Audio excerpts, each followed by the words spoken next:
1989-এ যেই superstar দাপিয়ে বেড়াচ্ছিলেন Bangla cinema, তার নাম ভিক্টর ব্যানার্জি। তিনি ছিলেন সম্রাট। আজকের আড্ডা সুজিত গুহ পরিচালিত আর অঞ্জন চৌধুরীর লেখা আক্রোশ ছবিটিকে নিয়ে। আমি তন্ময়, আশা করি আপনারা সকলে ভালো আছেন। সেই সময় ভিক্টর ব্যানার্জি দারুণ রমরমা। ওনার সিনেমা আসলেই কিন্তু বাড়ির মায়েরা, মাসি পিসিরা প্রত্যেকে এক্সাইটেড হয়ে যেতেন। তাই জন্য আমাদের বাড়িতে যখন ঠিক হয় আমরা সবাই মিলে আক্রোশ দেখতে যাব, তখন কেউই আপত্তি করেননি। ভিক্টর ব্যানার্জির সিনেমা, তার মানে ভালো হবেই। আমরা ছোটরা তখন অ্যাকশন সিনেমা দেখলেই এক্সাইটেড হয়ে যেতাম। আর আক্রোশের পোস্টারটা কিন্তু খুব এক্সাইটিং ছিল। ভিক্টরের হাতে স্টেন গান, প্রসেনজিতের হাতে বন্দুক, আর এক কোনায় রঞ্জিত মল্লিকেরও একটি ছবি ছিল। আমাদের মনেই হয়েছিল যে এই সিনেমাটা দেখতে গেলে আমাদের ভালো লাগবেই। স্পেশালি ভিক্টরের মাথায় তিলক আর স্টেন গান হাতে ছবিটা এখনো আমার মনে আছে।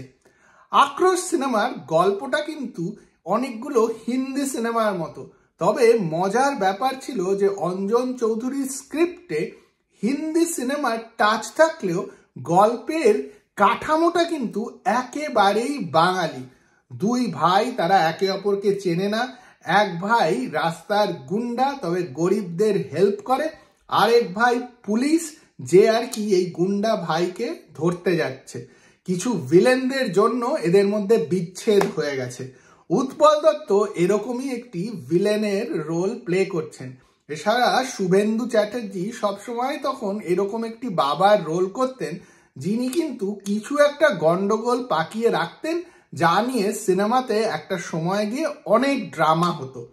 আক্রোশের মধ্যে অঞ্জন চৌধুরী, সুজিত গুহরা এত রকমের মশালা ঢুকিয়েছিলেন যে সেই মশালা দিয়ে যে রান্নাটা তৈরি হয়েছিল তা আপনাদের ভালো লাগবেই।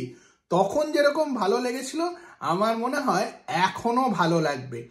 আমরা যখন আক্রোশ দেখতে গেছিলাম তখন হলে তো হাউসফুল ছিল। ভিক্টর ব্যানার্জির এন্ট্রি, প্রসেনজিতের এন্ট্রি, প্রত্যেকটা সময়ই কিন্তু সিটি বেজেছিল। আমার এখনো মনে আছে ভিক্টরের এক একটা ডায়লগ তুখর ছিল।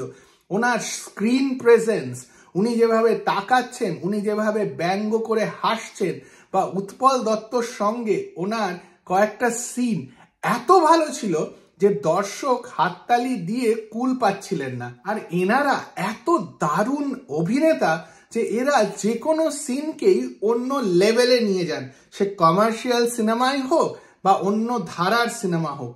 উৎপল দত্ত আর ভিক্টরের অ্যাক্টিং এতই ভালো যে সবসময় মনে হয় যে এ বলে আমায় দেখ, ও বলে আমায় দেখ। আর প্রত্যেকটা সিন জুড়ে ভিক্টর কিন্তু দাপিয়ে বেরিয়েছেন। প্রসেনজিৎ এখানে সেকেন্ড লিড ছিলেন, তবে প্রসেনজিতের এন্ট্রি সিন বাইক চেসে এত ভালো ছিল যে তখন ওই সিনটা দেখে কিন্তু অবাক হতে হয়েছিল। ইংলিশ সিরিজে বাইকের সিন দেখে আমরা খুব মুগ্ধ হয়ে যেতাম। তার মাঝখানে আমাদের বুম্বাদাকে ওইভাবে বাইক চালাতে দেখে আমরা অবভিয়াসলি খুব খুশি হয়ে গেছিলাম।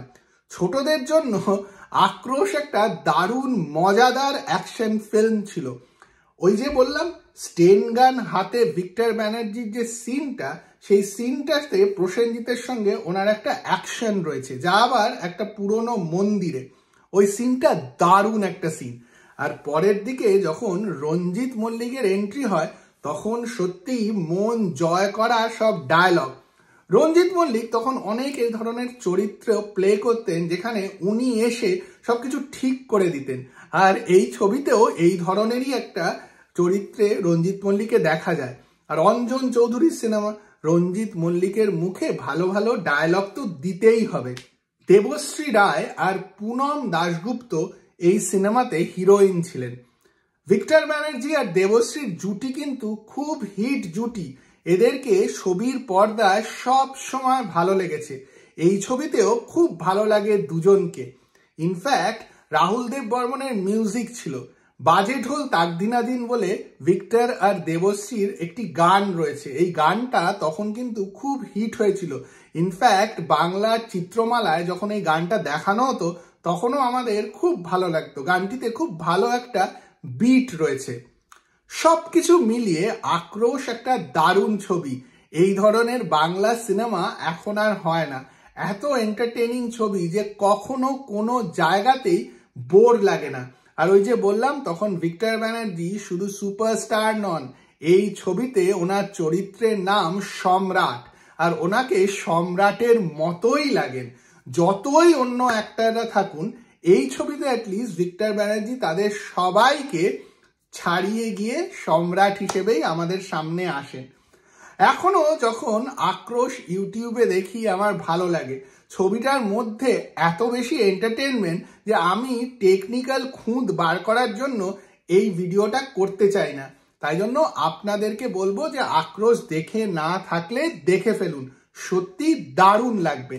আর যদি এই ভিডিওটি ভালো লাগে তাহলে লাইক আর শেয়ার করতে একদম ভুলবেন না। আর চ্যানেলটি ভালো লাগলে চ্যানেলটিকেও সাবস্ক্রাইব করুন।